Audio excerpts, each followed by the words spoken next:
नमस्कार। कभी financial charts को देखकर सिर चकराया है? अक्सर लगता है ना कि ये कितनी उलझी हुई पहेली है।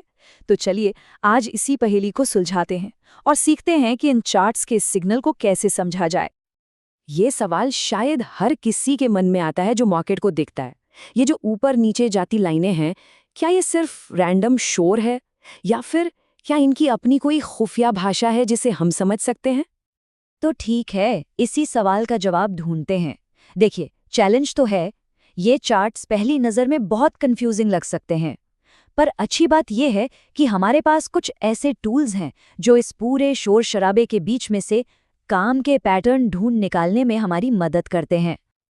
अब जरा सोचिए, क्या हो अगर हमारे पास कोई ऐसा टूल हो जो सिर्फ ये ना बताए कि कीमत बढ़ रही है या घट रही है, बल्कि ये भी बताए कि उस बदलाव के पीछे की ताकत कितनी है, मतलब उसका मोमेंटम कितना है।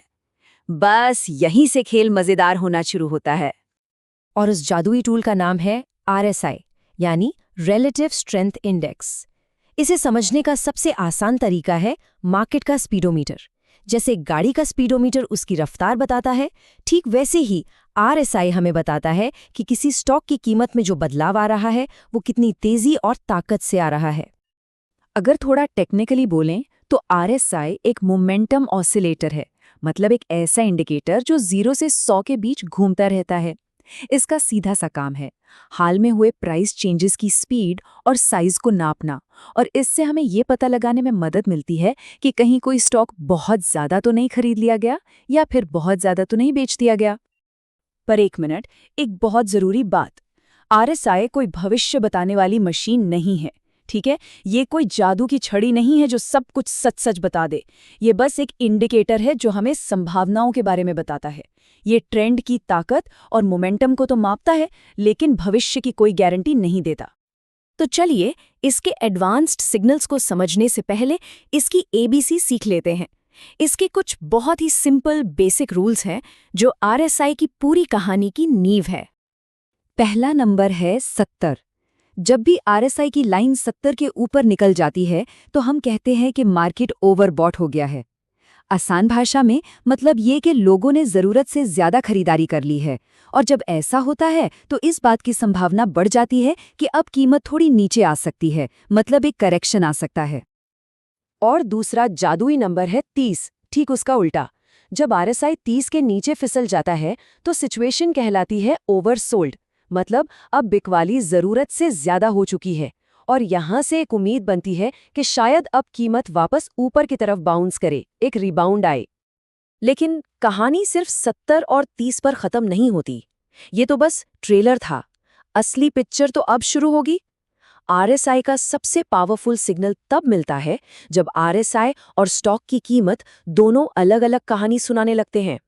और इस सिचुएशन को, इस एडवांस सिग्नल को हम कहते हैं डाइवर्जन। डाइवर्जन का सीधा मतलब है मतभेद, यानी जब कीमत और इंडिकेटर एक दूसरे से सहमत नहीं है। चलिए पहले समझते हैं बीरिश डाइवर्जन को। मान लीजिए कि स्टॉक की कीमत ऊपर जाकर एक नया हाई बनाती है, बहुत बढ़िया। लेकिन जब हम नीचे RSI को देखते हैं तो वो नया हाई नहीं बना पाता, बल्कि पहले वाले हाई से नीचे रह जाता है। ये एक रेड फ्लैग है। ये टकराव हमें बता रहा है कि भाई कीमत तो ऊपर जा रही है, पर उसके पीछे का दम, उसका मोमेंटम अब कम हो रहा है। यहाँ से ट्रेंड के नीचे पलटने का खतरा है। अब देखते हैं बुलिश डाइवर्जन, जो ठीक इसका उल्टा है। यहाँ स्टॉक की कीमत गिरकर एक नया लो बनाती है, लेकिन RSI नया लो बनाने से इनकार कर देता है। वो पहले वाले लो से ऊपर ही रह जाता है। ये एक अच्छा साइन है। ये टकराव हमें इशारा दे रहा है कि बेचने वालों की ताकत अब खत्म हो रही है, और हो सकता है कि खरीदार जल्द ही मार्केट पर कंट्रोल कर लें। तो ये तो हुई मतभेद की बात, यानी डाइवर्जन। अब इसके बिल्कुल उलट कॉन्सेप्ट को समझते हैं, जिसे कहते हैं कन्वर्जन। कन्वर्जन का मतलब है सहमति, जब कीमत और इंडिकेटर दोनों एक ही सुर में बात कर रहे हों। तो कन्वर्जन क्या है? ये एक कंफर्मेशन सिग्नल है। मतलब अगर स्टॉक की कीमत ऊपर जा रही है और साथ में RSI भी ऊपर जा रहा है, तो ये दोनों मिलकर कह रहे हैं, हाँ, ये अप ट्रेंड मजबूत है और शायद अभी और चलेगा।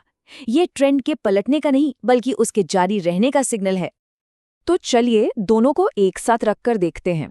डाइवर्जन यानी असहमति, ये इशारा करता है कि ट्रेंड बदल सकता है, और कन्वर्जन यानी सहमति, ये इस बात की पुष्टि करता है कि ट्रेंड अभी जारी रहेगा। सिंपल। तो अब जब हम ये सब जान गए हैं तो इन सिग्नल्स का इस्तेमाल कैसे करें? देखिए, सबसे ज़रूरी बात जो याद रखनी है वो ये है कि RSI एक बहुत काम का टूल है, पर ये कोई पत्थर की लकीर नहीं है। इसे हमेशा अपने पूरे एनालिसिस का एक हिस्सा मान के चलना चाहिए, अकेला सब कुछ नहीं। तो चलिए फटाफट से आज की सारी ज़रूरी बातें एक बार फिर से देख लेते हैं।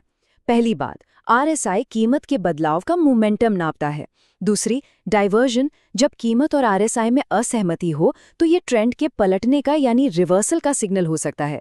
तीसरी, कन्वर्जन, जब दोनों में सहमति हो तो ये ट्रेंड के कॉन्फर्मेशन का सिग्नल है। और सबसे ज़रूरी बात, RSI अकेले इस्तेमाल करने के लिए नहीं है, इसे हमेशा दूसरे टूल्स के साथ मिलाकर देखें। और अगर आपको सिर्फ एक चीज़ याद रखनी हो तो वो ये है, RSI स्टॉक की कीमत में हो रहे बदलाव का स्पीडोमीटर है, उसकी मंजिल बताने वाला GPS नहीं। ये हमें रफ्तार बताता है, रास्ता नहीं। और जाने से पहले एक सवाल सबके लिए, अगर RSI जैसे टूल जो कि सिर्फ मैथ्स और डेटा पर चलते हैं वो बाजार के पैटर्न को पकड़ सकते हैं, तो ये उस बाजार को चलाने वाली इंसानी भावनाओं यानी हमारे डर और लालच के पैटर्न के बारे में क्या बताता है? सोचिएगा ज़रूर।